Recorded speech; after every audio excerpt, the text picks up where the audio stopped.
13 اور 14 اگست سن 47 عیسوی کی درمیانی رات 12 بجے طلوع صبح آزادی پاکستان حاصل کرنے کے لیے ہم نے بہت قربانی اور قربانی کرنا ہوگی۔ زمین کی سرحدیں بنی، نقشے میں پاک سرزمین کی لکیریں ابھریں تو پانیوں کا قرض چکانے والی پاکستان نیوی اس دھرتی کے ساحلوں اور سمندروں کی حفاظت میں مصروف عمل ہو گئی۔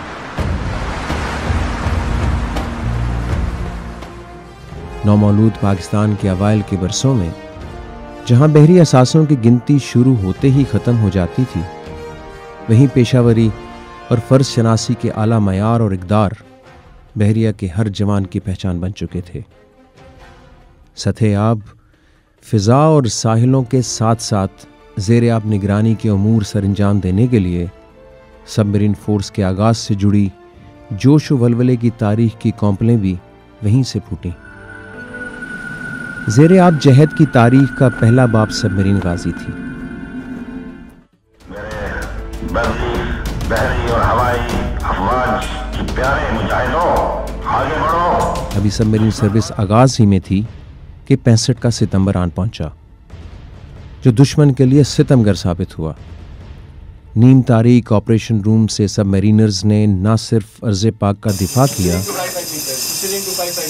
بلکہ اپنی دھاک بھی دشمن پر ایسی جمائی کہ وہ دوارکا پہ ہونے والے حملے کے باوجود کھلے سمندروں کا رخ تک نہ کر سکا۔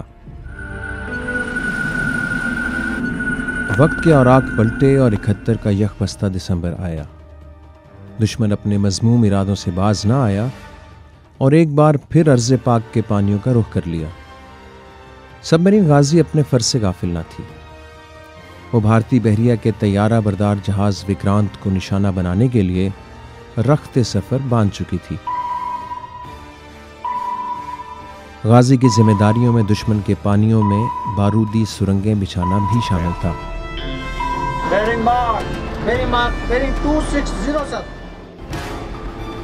فرض کی ادائیگی کے دوران ایک حادثہ ہوا۔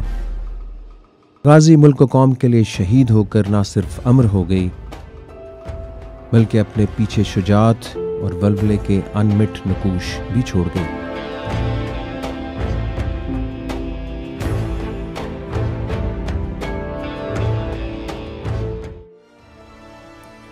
غازی حریت کی داستان تھی مگر آخری نہیں۔ 9 دسمبر سن 1971 دشمن اپنی ہٹ درمی پر قائم تھا اور سمندر، جواں مردی، بے باکی اور پاکستان نیوی مل کر ایک نئی داستان رقم کرنے کو تیار تھے۔ غازی کی شہادت کے بعد دشمن دوبارہ سمندری قوت کی جھوٹی علامت بن کر سمندر کا رخ کرنے کی بھول کر بیٹھا تھا۔ اسے خبر نہیں تھی کہ زیر آب زیرک ہنگور اس کی طاق میں ہے۔ ہنگور سے دونوں جہازوں کے مقام کا تعین ہوا اور ککری اور کرپان کی قسمت کا فیصلہ اسی ایک لمحے میں ہو گیا۔ We were not thinking of what would happen to us. We were just thinking about how to find the enemy and carry out the actions.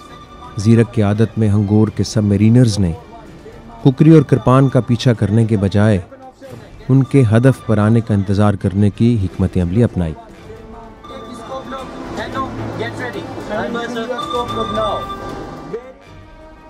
جو ہی دونوں جہاز نشانے کی حد میں آئے انہیں تہو بالا کرنے کی تیاری کر لی گئی۔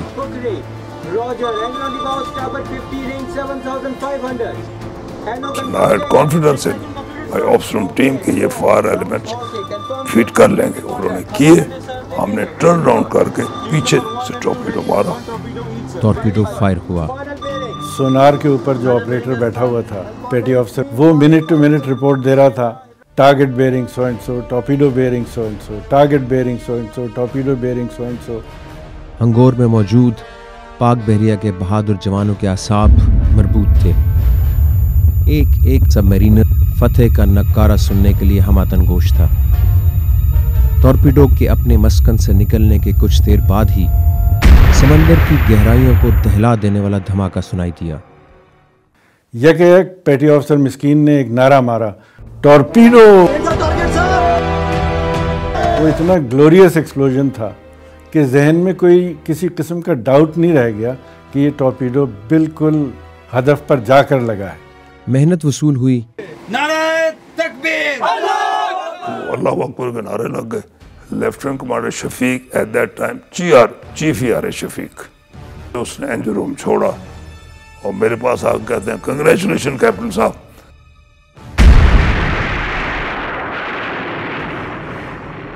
کہ اتنا بڑا دھماکہ جو ہوا وہ ٹورپیڈو دراصل کھکری کے میگزین میں جا کے لگا تھا جہاں ان کا سارا گولہ بارود کا ذخیرہ تھا. دیکھتے ہی دیکھتے ہندوستان کے سمندری برتری کا دعویٰ سمندر کی جھاگ ہو چکا تھا. پانی کی تاریک قبر میں اترنے والا بھارتی جہاز ککری اس جنگ کی سب سے بھاری قیمت تھی جو دشمن نے چکائی.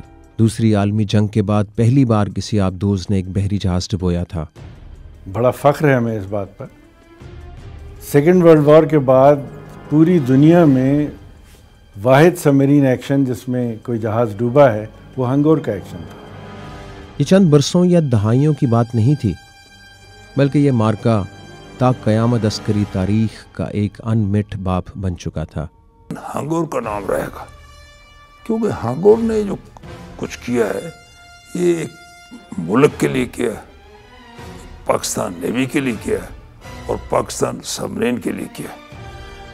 ککری کو سمندر برد ہوتے دیکھ کر بھارتی جہاز کرپان نے اپنی ہزیمت مٹانے کی خاطر ہنگور پر حملہ کرنے کی ناکام کوشش کی. The sonar operator, I remember his name, Petty Officer Biskeen, he said that he could hear a HE of another ship coming. اس کو میری پوزیشن پتا ہے. تھرڈ ٹورپیڈو میں نے سیلف ڈیفینس میں فائر کیا. نتیجے میں اس دن کے بعد سے اپنے آخری وقت تک کرپان سمندر کو چھو تک نہ سکا. 71 کی جنگ میں سب سے بڑا کارنامہ ہنگور کا صرف یہی نہیں تھا کہ ہم نے ان کا ایک جہاز مار لیا، بلکہ ہم نے ان کا ایک جہاز ان کے کم گہرے پانیوں میں اپنی جان جوکھوں میں ڈال کر وہاں گھس کے مارا. 4 دن تک ہندوستانی بحریہ ہنگور کو تباہ کرنے کی خاطر سمندر کی سطح سے تہ میں بارود برساتی رہی. We were depth charge almost more than 150 times اور اس کے بعد ہم بڑا مشکل تھا ہمارا نکلنا. مگر 13 دسمبر سن 1971 کو پاک بحریہ کے یہ فاتح آبدوز وطن کی محبت میں تمام قرض چکا کر کراچی اپنے پانیوں میں اپنوں کے پاس واپس آ گئے.